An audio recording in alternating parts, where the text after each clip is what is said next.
we'll just keep it like this. But we are live, people. We are here with my brother Kyle, who unironically or ironically, however you want to put it, actually helped me get going in this space with my own stuff. You know what I'm saying? And so much of it is trial and error. So much of it is figuring out what exactly it is that you're gonna be doing. You know what I'm saying? So I told everybody, I was telling everybody a little bit about us getting together, and I'm really excited about it. So why don't you go ahead and tell a little something about yourself, and then we'll Jackson, go ahead and get stuff going. We got Lord of Bananas in the building. What's going on? the Lord of The Bananas. Lord of Bananas. What a Yes, good sir. name. Jackson, dude, thanks for inviting me to do this tonight. Well, I'm excited to see how this goes. And I don't know if I don't know. I just encouraged you to start making stuff of your own because seeing what you do on the Turks and Rebel HQ and everywhere else, it was like, why aren't you pushing people to your own channel, your own podcast? It makes all the sense in the world. And I've watched you build this community up over the last year since we've been getting to know each other since we did a couple podcasts last year about some Hmm. nerdy stuff. Yep. So I'm excited to talk more nerd stuff with you and not have it be exclusive to Dragon Ball or anime or whatever. Yeah, yeah, and I think it's fitting too because I mean, I think well, more and more nerd shit is becoming cool. You feel me? Like when we were younger, when we were kids, and maybe a little bit prior to that, like it was kind of lame. It was kind of loser to be into anime. It was kind of lose. If you like Star Wars and stuff, you were kind of a dweeb. But I guess over time, people realized that good art is good art. Good writing is good writing, and Yeah. people just came more into the fray of everything. But and see, look, we got proud nerds in the chat already. We got Fritz in the building. We got Ryan. We got Mara. You know what I'm saying? A water scientist, though, that's like a different level of nerd. Like they Oh no, probably facts though. Right, like Ryan, right, a water scientist. that's No, nuts. because he does Ryan, I believe, is in the Southwest. Because I learned that about him when we were talking about the drought that's going on down there. You know what I'm Yeah. saying? And so Water's scary, like, if you have it because it's, like, contaminated with the forever chemicals, but also it's scary if you don't have it because droughts suck. yeah, you know what I'm saying. We kind of need water and everything else.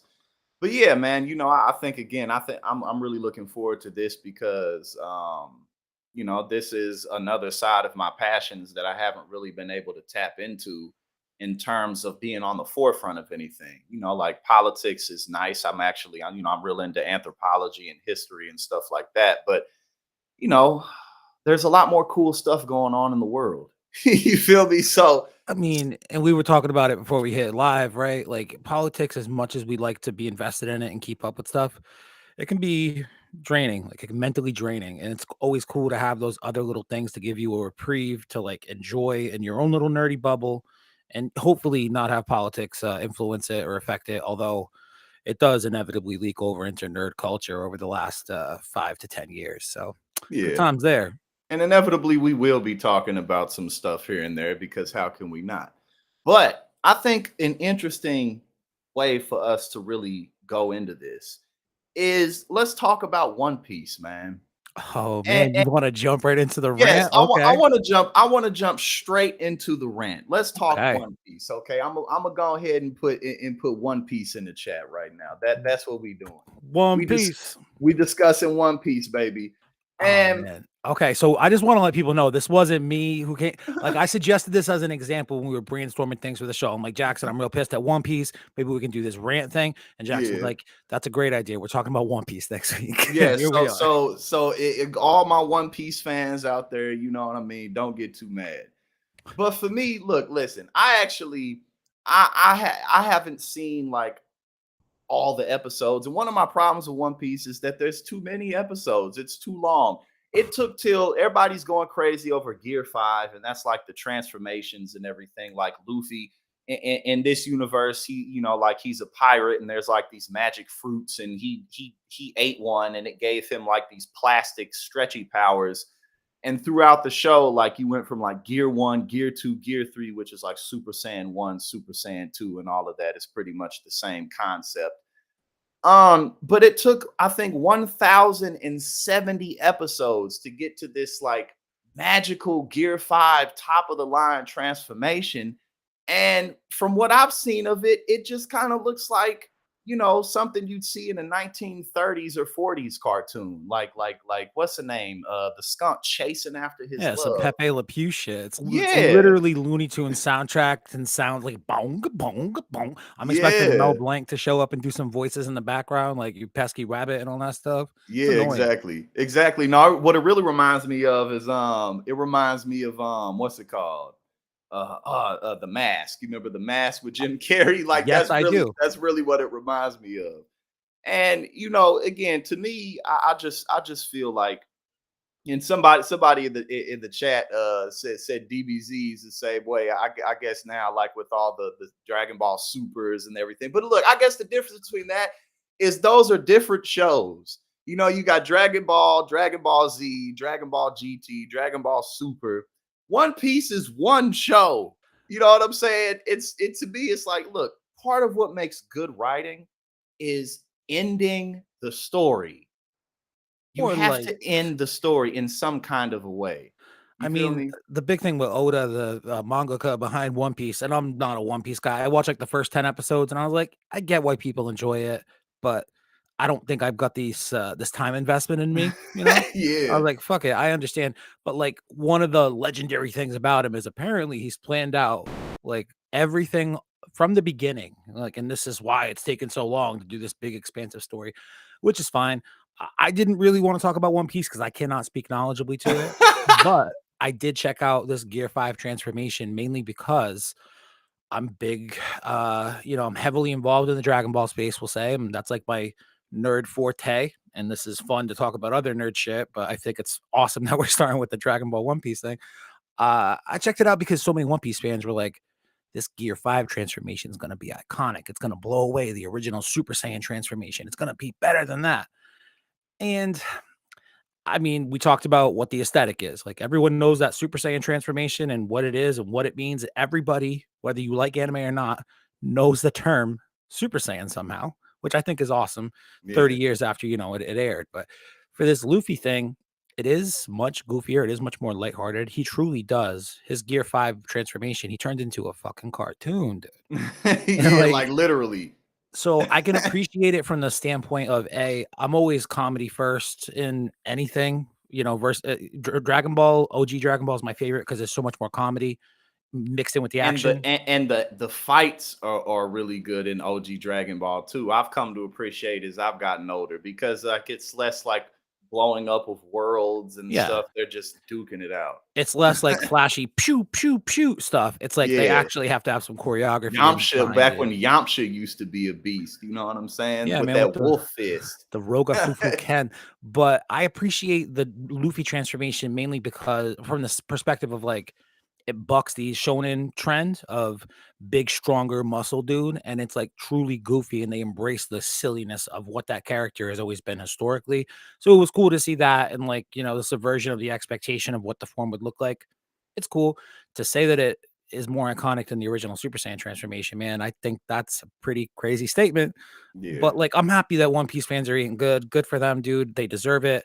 They've been watching that shit since like 1999, For real. Yeah, yeah. because as long as I can think back, I remember it being on a variety of channels, on a variety of different networks and stuff like that. And I've watched a couple episodes too, but I was never really able to get into it. But maybe we missing out. And again, as we continue on with this show, at some point somebody's probably gonna tell us, no, you gotta watch this, you gotta watch that, and we're gonna have to do it. So you know what I'm saying? We'll give it a shot at some point. But to me, it's just like I don't know if I'll be able to watch 1,000+ episodes anytime soon. I mean, that's more day. That's quite a bit more days than there are in a year. I mean, so think about how big of a commitment that That's a lot, man. is. There is like some kind of like a preferred viewing guide out there. If like you want to chop out all the episodes that aren't necessary for the sake of the story, like all the filler stuff, you Yeah, can look up what those episodes look like, and it chops off like seriously like like 400 400. Yeah, episodes. for real, like Yeah, that right, much. right. Because Naruto is kind of like that as well. I really like Naruto actually, but a lot of people really love the ninja war, the Great Ninja War arc, and to me it was like just 100 episodes of filler. And Mm, I see people talking about Attack on Titan in the chat. Funny they say that. I'm actually about to start a rewatch podcast for Attack on Titan on the Dragon Ball Super Dope Patreon this weekend. We're recording the first few episodes. I've never watched it. One of my best friends just started it, said it's amazing. I'm like, all right. Yeah, it's pretty good, man. I've seen most of it, and my favorite character on there is Levi. This dude named Levi. That dude be kicking ass, man. He's the baddest dude on there. He just because they got these giant titans and like I won't ruin it for you, but basically, um, a giant trick was played on the world, and this city thinks that they're like the only people on Earth, and they're trapped inside these giant walls. And so, like, kind of the plot of the show is them discovering that there, in fact, is a world outside of these walls that's filled with other people. Hmm. And so it's kind of an interesting story about discovering what's beyond the walls, how these big Titan things got there, what their purpose is. But the end of it's kind of depressing. My man like kills everybody on Earth, like to save the world. He kills everyone. One of all those. the good animes end really depressingly, man. Come on. Yeah, like that's kind of like the thing. But yeah, no, Levi, man, that dude be fucking shit up. Attack on Titan is pretty good. Levi is cold as fuck. Hell yeah, man. Can't wait. He is, man. I'll tell you. But let's go ahead and talk a little bit about Barbie. Let's talk a little bit about this, man. Hold on. Let me see what type of screen. Oh, we got all these. We got. Oh no, ain't none of these working. We ain't. Hold up. I believe in you, dude. We got this. Right, we got it. We can make it work. I think that works fine, honestly. Well, I guess so. We gonna have to make it work because I can't get it to go over here. It just wants me to be the center of attention. I mean, it's only one half of the screen. Don't worry about it, dude. I got a big wide head. We just need to be able to see what the text says, right? Yeah, I guess so. That's all it is. We'll get this together. Like I said, I'm gonna end up using probably switching to OBS or something like that. I don't know. StreamYard's going pretty well for me in one of my shows. I'm liking StreamYard. I'm familiar with StreamYard and I have used it before, so I may go ahead and go back with that. But we'll make this work because I'm not seeing anything to where I can just switch stuff around. But whatever, it's not that big of a deal. So Barbie breaks Warner Brothers box office record originally held by The Dark Knight. Yo, that's pretty significant, man. That's pretty significant. And the funniest thing to me, I haven't seen the movie. Everyone who's seen it that I know says it's a fun movie. It's like they try to make a little bit of points here and there, that just like any other movie. But it's funny to see like how much backlash there was from the right wing, how much complaining there was, like how the movie is just demonizing to men. But for the most part, it seems that people just had a good time with it. You know what I'm saying? So $537.5 million. It's crazy for me for a few reasons, right? First of all, the right wing starting off being like, go woke, go broke, smash the patriarchy, don't make no money. And now look at this shit now. It's more successful than the movie that gave us Heath Ledger's Joker, which, is like the beginning of the brain rot for a lot of the incels out there. But let's not go there, right? No. What's that movie called? What's the movie called with the dude with the glasses? He was having a bad day. Everyone loves that. It's like a super edgelord movie. Taxi Driver? No. What is whatever. Is it Joker with Joaquin Phoenix? Because he was having a bad day too. No, it's not that. It's a movie where he has glasses on and like a buzz cut, and he just kind of goes around and causes chaos because like he's just like I don't know. Now we getting all off into something else, but you definitely know what movie this is. Trust me. You'll think of it in a minute. But what's weird to me, it's two reasons, right? One, it's weird that Barbie beat Batman to me. But B, I would have thought Batman back then would have made more money than 537 million, but I guess really not. I mean, that movie was what, like 2007, maybe? I don't remember what year it came out, but like I don't think they really made $1 billion on a franchise until the Avengers came out. So I don't know. Barbie surpassing the most successful Batman movie ever was pretty wild. But no, 2008, 15 years after The Dark Knight came out.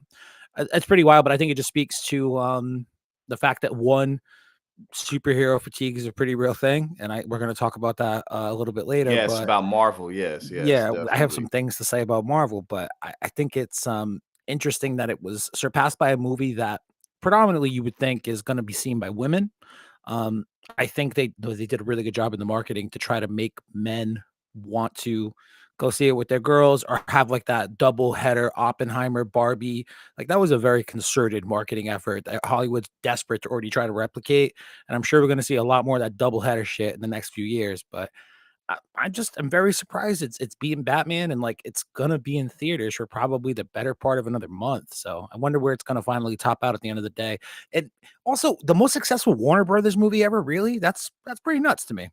Yeah, and I mean, so people are on it so much that I'm feeling like I gotta go see it. So the Is it movie, Falling Down with Michael Douglas? yes, Is it's that that's oh what that dude, yeah what a that's what classic fucking movie. Yes. yeah that's like the original Edge Lord film because hold on, I'm Thank about you, to about to Galvatron. share That was this. very cool of you to help us out on that. Yes, hold on, I'm about to bring that back up so we can go through it. But Oh no, I'm exposed. Stop looking at my there we go. Now you're gone. Now you're gone. There we go. Nah, I brought the wrong thing. Oh my god, what is going on here? Okay, let me hide this. Oh god. No, I done messed up. I don't. We good. Here we go. This is it. Yes, falling down. This was like the original Edge Lord clip that got the incels going. And it came out in '93. I was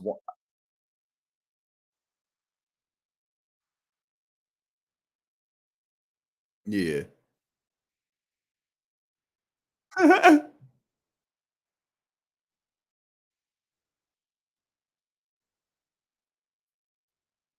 Yeah.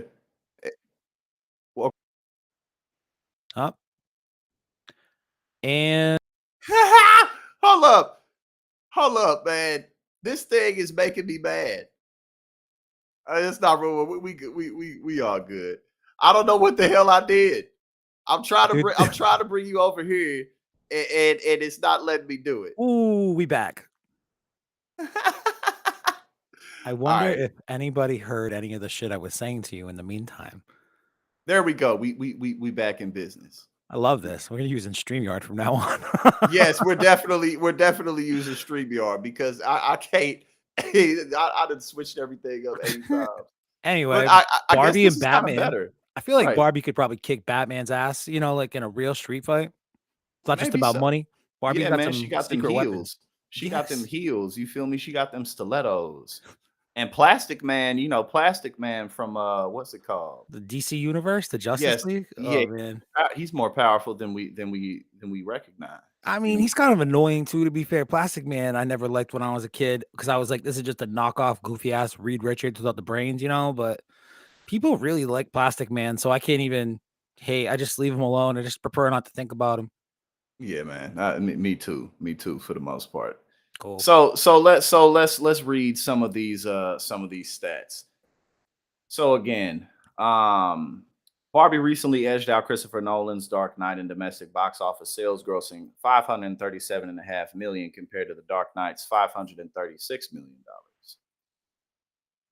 So Damn. yeah, there we go. That's a whole lot. So beginning with a historic 162 million dollar opening weekend, the film officially crossed the $1 billion threshold earlier this month. So they making money. They didn't cross that $1 billion threshold. But like you said, you go woke, you go broke. But actually, it's more like when you put out way too many movies and do too much, then people can't keep up, which is basically what happened with what's going on with Marvel. But yes, I think that Yes. this is definitely this says a lot. I think this says to me, this says that most people are in fact normies and aren't super politicized, which is a good thing. Which is a good thing. People just want to go to the movies and enjoy stuff. You know what I'm saying? So now, I wish it happened more often, but unfortunately, it's probably just because we're too aware of it. Like we see people injecting politics into anything, and it's like, shut the fuck up, man. I just want to watch a Joker movie. Leave me alone with your edgelord bullshit. Hey man, but they all need something to talk about. You know what I'm saying? Very That's true. that's all it really is. They Shout, just need something to talk about. shout out to my boy Victor O. Roman out in the chat. The super dopest super doper I've ever did have. Super dope is super doper. Okay, let's see Woo! if we can do this again. There we go. Love There it. we go. Hold on. Here we yeah, there we go. That's a good screen Preferable. share right there. That's Preferable. preferable. We can see everything. So Marvel VFX workers set date to vote for unionization. One step closer to unionization as voting is scheduled for next week. And obviously, this is very important. I mean, anytime you have a huge body of workers, unionization is a good idea. It's a solid idea. But also, with the rise of AI, and one thing that you've heard, and we'll talk a little bit about Lucasfilms in a minute as well. But one thing that you hear a lot of creatives say in this industry is how corporate executives come in and they try to kind of put forth a formula, and the creativity gets taken out, the talent, the real good writing gets taken out, and they just try to go with something that they think is going to work, do it and do it and do it and do it again, which can be done with AI. So Marvel Studios' visual effects workforce is set to decide on unionization following a stipulated election agreement between the International Alliance of Theatrical Stage employees and Disney and Marvel. And Disney and Marvel, they go in hand. They of course they not really with it. So here we go. This is a comment. We are proceeding with our election and we're confident it will prevail. He also stated that Disney and IATSE agreed upon an accelerated election format. An election date of August 21st, which is in a few days, so we'll keep our eyes on that, has been finalized, and ballot submissions are required by September 11th, marking a notable step in the border call for unionization with the FX community. And so let's see, it says there's 50 employees there, which doesn't seem like a very big number, but it's still important because these movies make so much damn money. And it's interesting too, because a lot of the time, I think it was Billy Porter, and I can't count his pockets, so I don't know. But he was talking about how he had to sell a house or something. It's 112 degrees wherever Ryan is. I'm sorry, I just saw that. Jesus Fuck Christ. that, dude. That sounds Jesus awful. Christ. Oh my God. Yeah, I think he in there. He in Arizona. Um, but a lot of the time, these people don't make as much money as you think they do. I mean, if you're a superstar, for sure, but like a lot of what these people get paid in is recognition. They get paid in clout. They get paid in stage opportunities. And I mean, like I remember I got hit up by VH1 twice to do like a Love Island type of show, and I didn't do it the first time. I wanted to do it and I wasn't yet doing anything in politics, and it didn't work out. The second time I didn't want to do it because I was already doing this type of stuff and I didn't really want to put myself out there like that. But I'll just bring that up to say, bruh, they was only finna pay me $2,500 for like a month of filming. God, dude, That's really? nothing, bro. That's nothing. That's I mean, depending on where you at, that's a rent payment. So yeah, a lot of these people, in fact, are not getting paid like everybody thinks that they are. But Well, there's a couple of things that are interesting to me about this report. Is one, it's visual effects artists, right? Which is something that Marvel has struggled with so badly as they've really started to spread themselves much more thin across movies and TV shows. 2, 3 movies a year. You're trying to do 2 series a year. You only have, 50, as this report says, which I believe they do have 50, VFX artists on their payroll or whatever. But what's not talked about in this article, they outsource a ton of shit to independent studios. mm, And I don't know if those independent studios are going to be impacted in a positive way with this unionization. I imagine that they won't be. I imagine that the 50 people who work directly for Marvel probably got together and said, hey, you pulled us off of She-Hulk or whatever to go work on Wakanda Forever to like fix some last minute stuff or whatever. mm. I also think it's interesting that it's with IATSE, it's with people behind the scenes and the crew, basically, and it's not anything to do with SAG-AFTRA or the writers.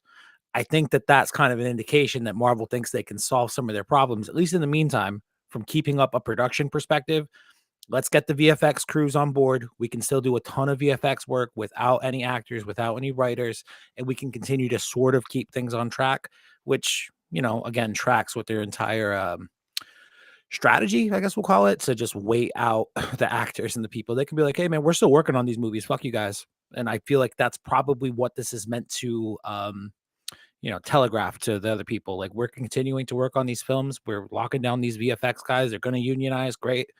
They're working for us. And we'll figure out you guys next year after you run out of money. So one thing that you said that stuck out to me that I've actually seen a lot of people just talking about, posting about. I mean, over the last several years, really, is the decrease in the quality of Marvel's effects. You know what I'm saying? Like, and it makes sense that if they have this small amount of people working on all these projects and that they're outsourcing things, basically they're being cheap. I've seen like side by sides of like stuff from they're showing like Transformers from 2009 and how like awesome it looked. And I can't and then there's so many Marvel movies that come out, you can't really keep up with them. I mean, I remember when the first one I think Spider-Man with Tobey Maguire, that first one came out in like 2003. I think that's when it came out, sometime around there. I want to say maybe like 2001, around that area. Yeah. Yeah, sometime in the early 2000s. And the pace that they were putting them out, over like the next 10 years after that was pretty healthy. It was like, every summer, you would probably get a really good movie, but now it's like there's 5 movies out a year. And just like with anything, it's like an album that has 30 songs on it. That's like there's just too much to consume, too much to take in. And perhaps that's a lot of why the projects haven't been that good, because it seems like they're not really putting a lot of effort into it. So Yeah, I mean, they're just fine to stretch themselves thin. I know we're going to talk about Marvel after we get through the headlines here, but in terms of the CGI quality, like, it's been evidently like down. The Ant-Man Wasp Quantumania, that movie was, it was just a shit brown tone throughout, man. It's just yeah, brown and gray, and then maybe there's some space, and then some CGI guys in the background. Like, the CGI was so tough in that movie, and that movie already had a lot going against it outside of yeah, the CGI, and it's just been like a continue outside of Guardians 3. Guardians 3, in my opinion, is one of the greatest Marvel movies, probably at least top 5 or 6 Marvel movies ever made. That one is, independent of all these thoughts that I've had so far, but Marvel, for the most part, the last year and a half has been pretty tough stuff. who put out? I saw Ryan. He just mentioned the new Spider-Man, the animated one. What studio is putting those movies out? The ones with It's Miles Morales. That's Sony. That's Sony. Okay, Yeah, cool. Yeah, because those I haven't seen the newest one. so good, Yeah, I so good. yeah, I know it is. The first one that they put out was really good. And Yeah, that's one of the things that's one of the things that I'm most excited about us getting together and doing this. And we may have to do it at a different time because TYT's main show is still running until 8. But we'll figure all that out. ooh, maybe that means we start at 8 next week. I think we should start it at 8 next week. Good call. But one of the things that I've continued to appreciate with every year and more maturity that I gain is the quality of good writing, man. I mean, it just makes everything like it can be such a inherently boring story, but if it's written well, then you're going to be looking at how people feel, what they're thinking, how they grow throughout the story, the different challenges and inner struggles that they face. You know what I mean? And that to me seems to be what a lot of big studio um, projects can be missing a lot of the time. So Yeah, it can be tough to write an engaging, like, thought-provoking, emotionally resonant story when it's like you gotta fit into the silo or the general universe of Marvel or DC. Because that's the thing, dude. There's no spots for, like, just regular old stories these days. It's like, it needs to be a franchise that can make us $1 billion, or else we don't give a shit about it. yeah, and more too. I mean, like, are people even really going to the movies like they used to? You I know? mean, not really. I mean, Oppenheimer and Barbie are the first examples. I mean, they're big budget films, obviously, but um, it's one of the few recent examples I can think of that movies that drew an audience that weren't part of a long running franchise, which is it's hopeful. You know, maybe they can figure out how to do this with more. I mean, it's got to be IP based. I feel like that's the rule. I mean, Oppenheimer's a biopic, but they're going to look to do like more toy based movies now that Barbie did well, guaranteed. Yeah. Well, we'll see what's up. I still got to see Barbie, man, because everyone I know who saw it enjoyed it, Yeah, I including heard it all was the awesome. guys. Heard it Yeah, was very well including written. all the guys. Have you watched Secret Invasion? Oh, my friend, did I watch Secret Invasion every single Wednesday? I'd not wake up, but I would find a time in the day to watch Secret Invasion. And the first couple episodes, I was like, "Oh, this might be fun." And then like the next two episodes happened, and I was like, "What the hell is happening?" And then the last two episodes happened because it's only 6 episodes long, and I was like, "Did I really just spend the last 6 weeks on this dumb shit?" I Secret Invasion, It sounds like you feel tough. like you wasted some of your time. I mean, it's tough to say, man, because I obviously still got a lot of enjoyment out of it, and I had fun with it. But from like a story perspective, from there's a few decent sized plot holes and the whole thought process of why Nick Fury's even doing this in the first place. I'll assume that you haven't watched it, right? I haven't Okay, watched so this. I'll speak spoiler free about it, but there are some plot holes as to like why Nick Fury doesn't do the thing. It's like you could have done A, B, and C. You had every opportunity to do it. Why didn't you? And then it just doesn't because that's not the story that they're trying to tell. From what I understand, though, this show had to undergo a tremendous amount of underwrites or uh, rewrites, excuse me, underwrites. I'm thinking of like mortgage shit. Tremendous amount of rewrites when Russia invaded Ukraine because I guess some kind of Russian war was a big plot point in the original Secret Invasion idea for this TV show. And They wanted to make sure it could get played different places or something. I think so. I think they just wanted to like take out. I think people, if I were in their shoes and a big plot point in my show revolved around the Russia, dominating or trying to invade some other kind of country, and it started happening in real life right before my shit came out, I'd be like, maybe we lay off this. I don't want to have to remind people of reality while they're watching their stupid alien superhero show, you know? Yeah, right. Just let people watch the alien Yeah. superhero show in It, peace, it's and it's two, just fun. why deal with the potential commentary and talk back. You know what I'm saying? Yeah, it's not probably worth it, but the show at its best is it's entertaining. You get a lot of Sam Jackson being Jules from Pulp Fiction, but he's Nick Fury. And like Yeah, yeah. and there's a couple like it's one of the main characters is like a love interest of his, and there's some really amazing moments between those two characters, but the story start to finish, it's like and like some of the production choices and you can definitely tell at certain points it's a movie that was made like during or a television show that was made during COVID restrictions. Like you can see it on Yeah. film. Like I said, fun moments. Would I watch it again? Probably not. Is it worth the first watch? I'd say yes, especially if you're going to go see the Marvels in November. I think it's out. So Hmm. I think it's worth it if you haven't seen it. If you've already watched it, it's not worth the rewatch.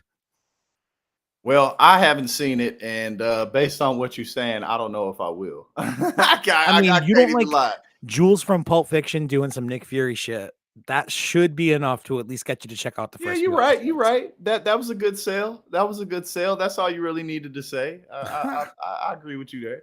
I was waiting for him to drop like a real hard motherfucker in the show, but Yeah, it it didn't never came. come. Nah, yeah, they it didn't come. They Yeah, too Disney for that. You know what I'm saying? That's all that is. true. And maybe that's why that's like my favorite word too. My favorite word blend, motherfucker. I say it quite often. Yeah, me too. Is that why we get along so well? Because we're just constantly foul mouthed. Probably, man. Perhaps one of the many reasons that we have clicked from day one. We just Right. talk shit, man. That's all it is. Hell yeah. Now, Star Wars, Ashoka. I think that ties in because one of the things I know you wanted to discuss was, are you excited about Ashoka? And two, it's been interesting the back and forth because I'm a huge Star Wars fan. I really love me some Star Wars. Um, This subject's gonna make me feel like a real fraudulent Star Wars fan because I'm just not as excited about Ahsoka as I know that I should be. well, I was gonna say, to me, my favorite Star Wars stories are actually in the novels. There's a variety. I mean, over 100 Star Wars books at this point for sure, Easily. easily. I've read maybe 6 or 7 of them, and man, there's some just really good stories. My favorite book, I think, maybe is Plagueis, and that's about Palpatine's master and kind of how Palpatine rose to power. It's just really well written. Several stories. I mean, I've read a bunch of them, and it seems that when Disney took over Lucasfilms, that they just didn't do a lot of justice to the original vision. And Star Wars fans are constantly upset. I mean, the whole last trilogy series of the movie, everybody was like, eh.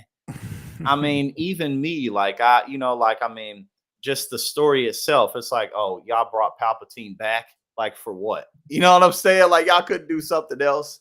And the TV shows that are on Disney Plus have gotten a lot of mixed reviews. But I think that Ahsoka needs to do well.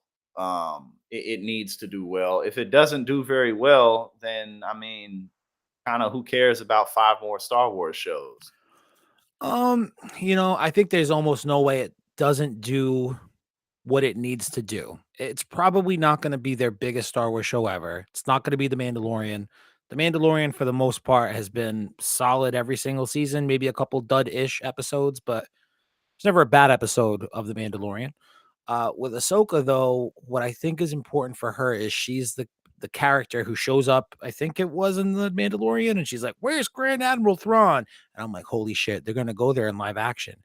This is very cool." Yeah, because Thrawn, granted, yeah. Now I've read some of the Thrawn books too. He's a cool ass character. Yeah, he's a very like he's meant to be like the Thanos-ish sort of character where it's like, yeah, he's an evil piece of shit, but like he's kind of classy about it. And also Right, like right, I right. understand like his view on whatever and like all life has value and all this stuff. Like Grand Admiral Thrawn is a genuinely engaging character. So when she shows up and she asks where he is, and she's out there looking for Ezra Bridger, wherever the hell they went off to, it became exciting because it's like, what does this lead to? Does this lead to her own show?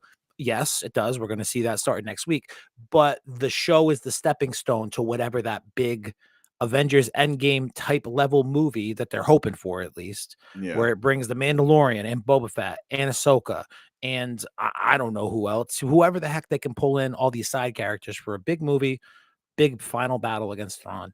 I'm excited for that prospect, and I think because Ahsoka will be sort of the linchpin to it, and it's the first live action of Thrawn, I think there's no way that it doesn't at least do well. Andor got all the critical reception in the world, but I've talked to very few people that have watched Andor, myself included. I know I need to watch it, but I haven't. I haven't watched that either, but from my understanding, that is a very, very well written show. From my understanding. And the reason people really resonated with it too is because it's a story in the Star Wars world, but it doesn't feel like it's Star Wars. It's not all lightsabers and Jedis and fucking trying to overthrow the It's government. regular people, and yeah, exactly. Yeah. It's supposed to kind of show you what life under the regime of the empire is like for regular people, and how scary. Yeah, that was kind of the premise, like because the magic sword wizards, the space wizards, they got all these powers, and they make the stormtroopers look like nothing, but in fact, they are scary to people who don't have force powers. But Yeah. yeah, I think I can't remember. I've read a few of the Thrawn books. I think 2 of them. I can't remember which one it was, but the one I read, The Timothy Zahn novels, the original ones. the what novels? The Timothy Zahn novels, I think, are the first ones. The Heir to the Empire, I I don't think, is know the if it first was. book in the series, but I don't know I how to read famously, so I never read them. Famously, I can't read. Yeah. Well, no, I typically I listen to a lot of the ones on audiobooks. I'm trying to see, actually. Let me see. I think, yeah, I have. So the Thrawn ones that I've had, and the Old Republic books are really good. I've read some. So what is this one? Just Thrawn. This one's just called Thrawn by Mark Thompson. Dude, This you one's gotta listen to those Timothy Zahn novels. Those are Yes, the and shits. Timothy Zahn. Yeah. I have 2 by Timothy Zahn. Yeah. I Heir to the have Empire, and I forget what the other 2 were named. I have alliances and treason. Oh, I don't think those are either of the ones in the series I'm thinking of. I'll look them up All, and send them to you later. But all of uh, these are Timothy Zahn. It was read by Mark Thompson. That's my bad. Read by oh Mark shit, Thompson. I love when Mark Thompson reads me a book. Isn't it so nice? He's got a nice voice. Got a nice Isn't it voice. so great? I But mean, yes, no, they are the Timothy Zahn books. I have 3 of them. this is where I think the Ahsoka show kind of runs a little bit of a risk. Like this is the risk that it runs with me, at least. I'm gonna watch it. I love Rosario Dawson. I'm dying to see Thrawn in live action. I think it'll be cool. I think the people who clicked with like Rebels and the Clone Wars and those animated series. Yo, the Clone Wars was good. That was good. See, And the Rebels, yeah, that scene when Obi-Wan killed Darth Maul, yeah, that was a nice scene. I liked how short and to the point it was. It was nice. that's a beautiful scene. It was. But I only know that scene because I'm watching some of these live action Star Wars shows on Disney Plus the last few years, and I'm trying to get some better context as to what, like, once they're like, yo, those are canon, the extended universe of Star Wars, once Disney bought it, it's all gone. It's Legends content, wherever the heck they call it now. I'd only see bits and pieces of Clone Wars and Rebels because I was searching for greater context in some of these stories through like YouTube searches and stuff. I think I was just a few years too old because I'd already been sort of jaded by the prequels, like the first Yeah. They episode they one, they episode didn't do it. two. It do it for you? No, because I grew Yeah. up in a real strict nerd family where like the original, the holy fucking trilogy is those Yeah. first three Star Wars movies. Yeah. And when you go to the Star Wars movie with your dad and his fucking group of friends who, were probably like in their mid to late 20s, like I'm fucking 34. Like I can't even imagine if I had like a 10-year-old kid in my late 20s, but if I brought him to a Star Wars movie and I didn't have a good time, I'd probably be like, man, George Lucas really off his rocker. So whatever. My point is, I didn't have a real fair shake with those movies. I feel like they were kind of like I can appreciate them a little bit more now, but at the time I was like all set with them. So when they started doing this animation stuff, I didn't really care for the style. I didn't really care for trying to continue with the story. And I missed out on some great stories because of it. Because Clone Wars and Rebels are some of the strongest storytelling. Like that's where Dave Filoni got to start with the franchise. Yeah. Dave Filoni's the reason so much of this live action stuff, for the most part, has been working because he gives that much of a damn. And I don't know. I think it's weird to see that this animation studio is closing, but I think it kind of it's like a sign of what's to come for them, and I think they're really gonna double down on live action stuff, not do so much stuff, like the Bad Batch season 3, that's already in production, it's gonna be done before this, or it's gonna be done despite this shutdown happening, but, like, I feel like they're kinda pulling out with, a lot of the animation stuff and just trying to double down on the live action. What did you think of the Obi-Wan live action? Dude, I don't know which one I wanted to go, I don't know which one I wanted to like more, Boba Fett or Obi-Wan. I liked parts of each of them. The pacing in Boba Fett was a real problem for me. With Obi-Wan, it was like you dancing around too many important details in the original story for me to like feel comfortable with some of this. Yeah. But like again, like I said with Secret Invasion, there were parts of it that were awesome, that were very fun. But like overall, I was like, did I need this? Yeah, we got a couple awesome fight scenes between Obi-Wan and Darth Vader.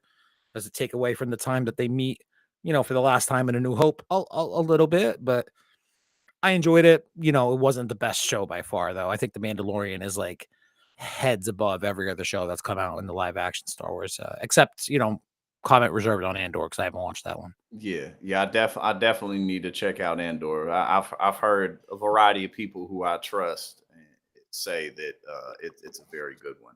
Mm. And yeah, I mean, I just think that Star Wars has. I mean, there's still so much potential with it. They just gotta get good writers together and put out a good show. And they just gotta keep doing it. And like the what's it called, the old Republic stories about like those are really good with Revan You ever and play Knights of the Old Republic games on Xbox? yeah, yeah. Dude, I played the shit out of those games as a child. I love those games. And those stories are great. You know what I'm saying? The stories are great. Darth Treya, and all of them. What's the dude's name who can't die? He's like Darth Sion. There's a ton of The, them. yeah, and the dude, the Planet Eater dude. Yeah. So it's yeah. There's so many different directions for within the Yeah, show. I don't know. I think part of it is just having the good writer and obviously pay the fucking writers. Like that's a no-brainer here. But that's all implied that they get to some kind of fair agreement. But it's not only letting the good writers do their thing. Oh, excuse me. It's not only good writers writing, it's letting them write. I think Marvel suffers from it a little bit more than Star Wars because of the sake of like interconnectivity, but still wanting to silo off your projects for sake of secrecy. Star Wars, I feel like is a little less with that, although I don't know. I don't work behind the scenes on any of these shows, but I don't know. I'm excited to see what happens next. Hopefully, it's better than the last couple of things they put out. Yes, and Vincent, yes, Darth Nihilus. That's the Planet Eater dude. See, yeah, we a bunch of super nerds in here, man. We all know what's up. But yeah, I've always enjoyed Star Wars, but I mean, when I got into those books, I was like, whoa, you know what I'm saying? Like, just really, just great, compelling stories. Mm. Now, King of the Hill, I'll let you take it away with this one. Yeah, man, I was very sad. I'm not a huge King of the Hill fan by any stretch of the imagination. However, Dale Gribble is like one of the most iconic cartoon characters to come out in the last 30 years, I feel, who's not like named Peter Griffin or Homer Simpson. So many memes, and it's so many just like great lines from the episodes. Like Dale Gribble's always one of those most engaging characters. The voice actor for him, unfortunately, Johnny Hardwick passed away. I think it was last week. I don't think they revealed the cause of death, but the thing now is like they just announced earlier this year like a revival for Hulu of King of the Hill, and everyone's on board. And this article, they released says that they've had a few episodes in the can with Johnny Hardwick. I guess my question has been, and it's been the question of fans too, since they talked about his passing. It's like, do you recast? Do you just write the character out? Was Dale at like January 6th and got arrested because, conspiracy plots? Because that totally tracks with what his character would do. There's a million different things that you could do to try to write him out of the show and like hold that space for Johnny Hardwick if you wanted. You could also make the argument that you could recast him. But now that there's a couple of episodes in the can, it's like, I feel like you have to release them as like a tribute to his work, and then maybe think about writing them out organically somehow, or maybe just recasting because the character of Dale Gribble, man, there's so much potential there. It's so fucking funny. I don't And know. You ever watch King of the Hill or? I mean, I'm not like a super fan of it, but growing up, it was always on at some point. You know what I'm saying? Like it's definitely one of those iconic shows, and everybody knows something about it. Whether it's "Damn it, Bobby," you know what I'm saying? Like Yeah. you've always said that, or the what's the dude's name? Boomhauer was like, Well, pale man, yeah, down. man, Yeah. yeah, Boomhauer. But yeah, no, man, I think this is definitely one of those shows that, whether it's this or The Simpsons, just kind of a very long lasting legacy. And the more and more programming that we have available to us, there's going to be less and less classic, iconic shows like this because there's so much to choose from. Oh, there you go, Aaron, and DeCarlo. She says she's watching King of the Hill right now. She's So, watching both things, man. That's good. yep, dedication. You know what That's I'm my saying? purse. I don't know you. Hell yeah. I mean, with The Simpsons, it's like some of the iconic actors who passed away played bit parts. Like my favorite characters on The Simpsons were voiced by Phil Hartman, Lionel Hutz, and Troy McClure. And they haven't had them in since like 1998, but they're bit characters. Like they're not in every episode. The episodes they are in, it might be just for one or two scenes tops. Dale is like one of the 5, 6 main cast members of this show. And he gives you a lot of opportunity for good storytelling because he's just such a crazy off the wall motherfucker, pocket sand, and he's always like talking about aliens and government conspiracies. Like, especially in today's climate, you Hell need yeah. you need a Dale Gribble. There's so many there's so many story opportunities there. I would like to see them recast, but like no offense to Johnny Hardwick, obviously, he was an amazing voice actor. I'm sure there's somebody out there who could do a perfect Dale. Like they need to go find that person. Hopefully so, because sometimes you really can tell that it's just not the same person. Like, what's the voice actor's name who played Aku? Aku and the uncle from Avatar. Talk about Apu from The Simpsons, or are you just talking about two Avatar Aku, no, characters? Aku I never from watched Samurai Jack. Avatar. I'm terrible. No, Or from Samurai Jack. Oh, you didn't? Nah, I'm gonna lose it. You would like, yeah, I think you would like Samurai Jack. I've seen some episodes of it, just never really. I never watched all of it. But yeah, the voice actor who does Aku's voice, the main antagonist, when he passed, and they brought somebody in for some of the newer episodes, you just tell. So some people, you know, they just really are the identity of whatever those characters are. But yeah, hopefully we can get some more going in. So we got a couple more. Let's see. We got a new anime coming out. What's this? I'm excited as hell about this, just because it's Bruce Lee. Yeah, you know what I'm saying? Bruce Lee. Bruce Lee inspired anime House of Lee drops stylish first trailer. So let's check this out.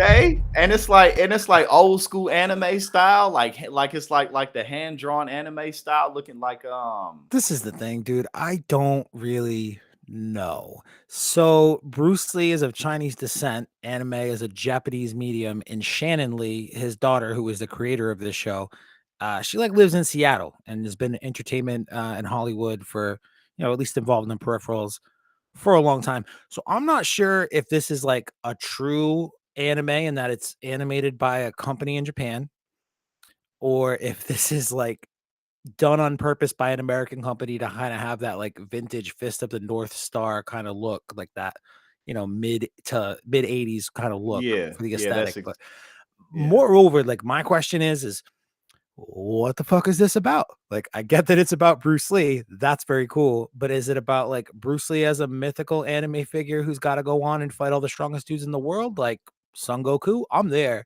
But I think it'd be even more interesting if it was like, you know, biographical about him. Like it told the story of Bruce Lee, like coming to America and being a film star and like meeting his wife and being an asshole and getting into fights. Like Bruce Lee is a genuinely interesting story as a person.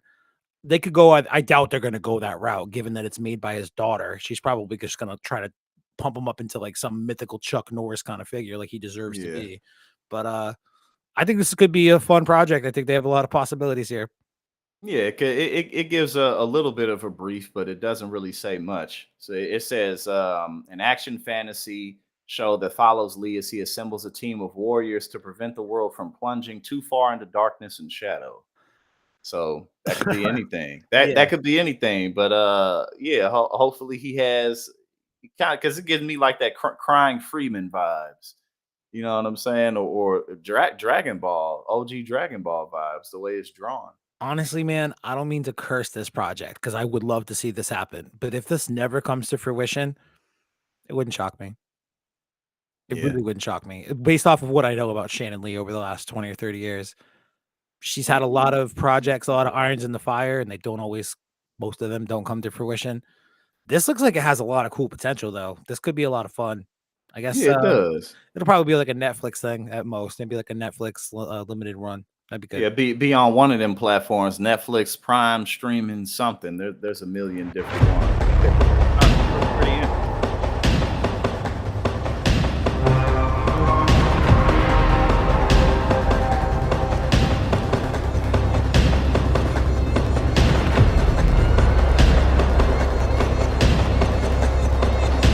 Hell yeah, late 80s, early 90s vibe. Where did Kyle go?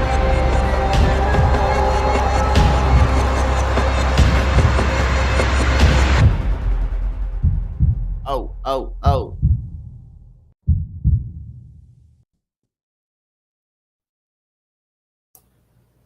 I got you. Kyle disappeared. Mute my mic because I thought I was gonna burp a little bit, and then I just disappeared. So sorry about that. That was a super belch. The tech did its thing. You know what I'm saying? The belt sorted it out for us. Hell yeah. But yeah, no, that definitely does look interesting. I'm hoping I'm hoping that it does come out because I'm always in the mood for some new good anime. Because after a while, you just kind of I just saw somebody say Jackie Chan, but hold on, what'd you say? Master Splinter and the new Teenage Mutant Ninja Turtles is Jackie Chan. Oh, I didn't know that. Now, but the Jackie Chan Adventures, that was a good show. I used to love that, man. That was a good time. One more thing. One more. I can't say ting, but I just did. But that's basically what I said. Right, that's basically it. All right, so Indiana Jones star Harrison Ford becomes namesake for new species of snake. Oh, hey, that's pretty badass, man. Look, Harrison Ford has lived a long, fruitful, and eventful life. He's played many an iconic character, whether that be Indiana Jones, Han Solo, what's the dude name from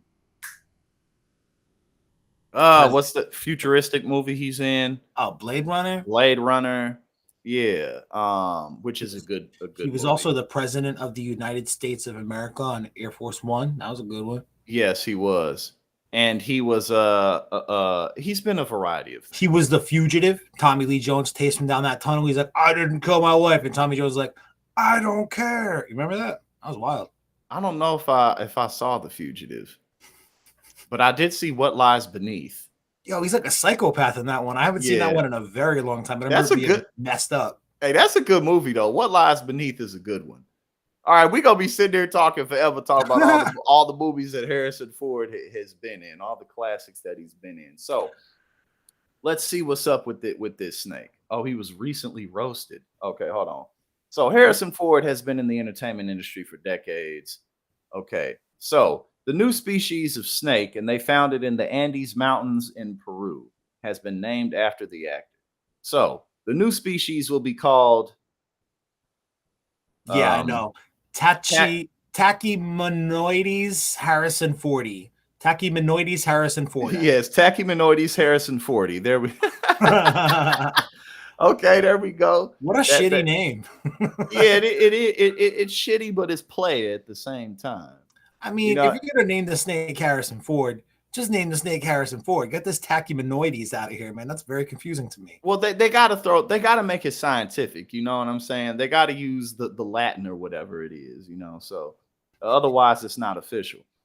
All right, so they say they are a slender breed of snake that can grow up to 16 inches long. So must, I don't know, be a tree snake or something. It is described as pale yellowish brown in color with black blotches and a black belly. Tachymonoides Harrison 40 also has copper-colored eyes with a streak inside of them. Peru and the United States discovered the species last year while it was soaking up some sun in Peru's Otishi National Park. Okay. I mean, the reason I wanted to throw this one on headlines is mainly because it's funny, Indiana Jones hates snakes. Oh, no, not snakes. And right. I forgot all about that. I hate snakes. Why does it always have to be snakes? Yo, in the new movie, it actually wasn't snakes. You know what it was? What was it? It was eels, which are basically just underwater snakes. So underwater snakes that some of them can shock you. Yo, isn't that crazy? Yo, nature is crazy, man. Like, and that's really amazing to think that there exists in nature things that can electrocute you. Just like naturally, based off of what they're made up by, like biologically speaking, they can electrocute you to death. Yeah, man, that shit's pretty wild. So perhaps it makes sense to be just as afraid of eels as snakes because you never know. You know what I'm saying? I guess that's pretty iconic. You know what I'm saying? Having a snake named after you. Did you see the new Indiana Jones movie? I didn't. Have you? I did. Well, yes, you did. You know what's up. You just told me about what was in it. What did you think of it? All right, it's better than the Crystal Skull. I'm a bad Indiana Jones fan in that my favorite movie growing up was Temple of Doom. Because I love Short Round because I was like a little kid and I'm like, yo, that kid, he's cool like me. I'm cool. I want to be cool like whatever. It's Temple of Doom is my favorite for nostalgia and biased reasons. Yeah. But I would probably rank them Raiders, Last Crusade, Temple of Doom, again, nostalgia, then this movie, then Crystal Skull. Crystal Skull is by far the worst movie in the franchise. This one was fun. It meant to do some fun things, but unfortunately, the first like 25 minutes, they do a flashback scene of him in the 1940s, like this big train set piece, which would be cool if I wasn't so goddamn distracted by some of the CGI to de-age him. Yeah. It's pathetic, dude. I don't know what the fuck is wrong with Lucas, or I guess Disney now, but whatever subsidiary of Disney that still does the Lucas properties. Every time they try to de-age somebody, whether it's Harrison Ford or Luke Skywalker or like the Carrie Fisher stuff in Rogue One or the Grand Moff Tarkin stuff in Rogue One, it always looks Uncanny Valley video game-ish. And then like a couple of weeks later, some nerd on the internet with a bunch of free time does a job that is like 50 times better and so much more visually pleasing and easy to watch. It's ridiculous that they can't just go out and find them to do these work. Why are they? I mean, they have these huge budgets and they know that people are complaining about it. They know that people are talking about it. To me, that just screams they're being cheap and they don't really care. Yes. Like they don't really care. Like they're just like, we got to put out 15 movies in the next 2 years. Just put them out. Who cares? They plead budget and time constraints and ask for forgiveness after the fact. And then it's like, oh, you spent this much money, but it doesn't seem like you did. Man, you guys made a lot of money though. That's weird. I'm convinced like Hollywood and making movies and television shows and all that stuff, and this is why they're in this strike mode like they are right now, is like still one of the most lucrative, easy opportunities for money laundering in the United States. Like, have you ever broken down like Secret Invasion? All 6 episodes cost $250 million to make. $250 million. That's bullshit. It does not show up on the screen, dude. That's bullshit. It's a lot of it's a lot of shit going on, man. Yeah, it's a lot of shit going on. And again, it seems like a lot of consolidation. Too much consolidation to the point to where, again, like who's really paying attention to what's going on? Like it's just this giant. Marvel's now just this giant machine where they're just chugging out movie after movie. And it's hard to keep up with. You know what I'm saying? Dumbass me keep showing up and paying for them and paying for Disney Plus, and I'm so just like I'm dissatisfied by this. I'm gonna go make a podcast to bring more awareness to this project that I'm pissed about, and the cycle just continues to perpetuate, man. Yeah. Well, shit, man, it's all good. We definitely gonna be here to talk about it, and I'm excited to keep this thing going. I think we had a very good first episode together. That was real smooth, real natural. We talked about some interesting things, and I think that moving forward, we're definitely going to be able to make this really fun. You know what I'm saying? And again, I'm gonna have the membership section up and running at the end of next month. Help get the audience involved with the show production. Give us things to go over. Give us things to study. You know what I'm saying? We'll probably do this next week at 8:00. Instead of 7. We'll keep tampering with things. And yeah, man, I'm really excited about this. I'm excited to just keep on being creative, keep talking nerd shit, keep doing fun projects together. And yeah, man, I appreciate everything.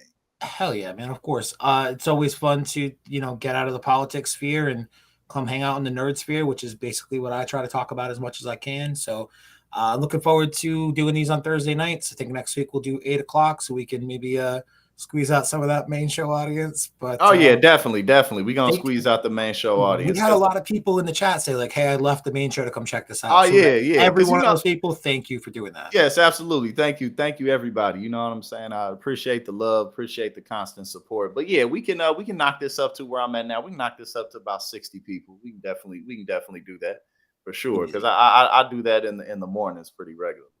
But no, this was a lot of fun. Again, thank you everybody for coming. We'll do this on Thursdays. Catch me tomorrow. I'll be streaming regular time, and I'll be on the power panel. I don't know who I'm gonna be on there with yet. Probably Rayvana, because she did the TYTB, having her doing everything. I was gonna say John Idarola hosts on Friday, but he just had a baby, so yes, he just had a baby. So congratulations to them. But again, thank you everybody, and we will catch you next week. Catch me tomorrow, and my man Kyle. Thank you again.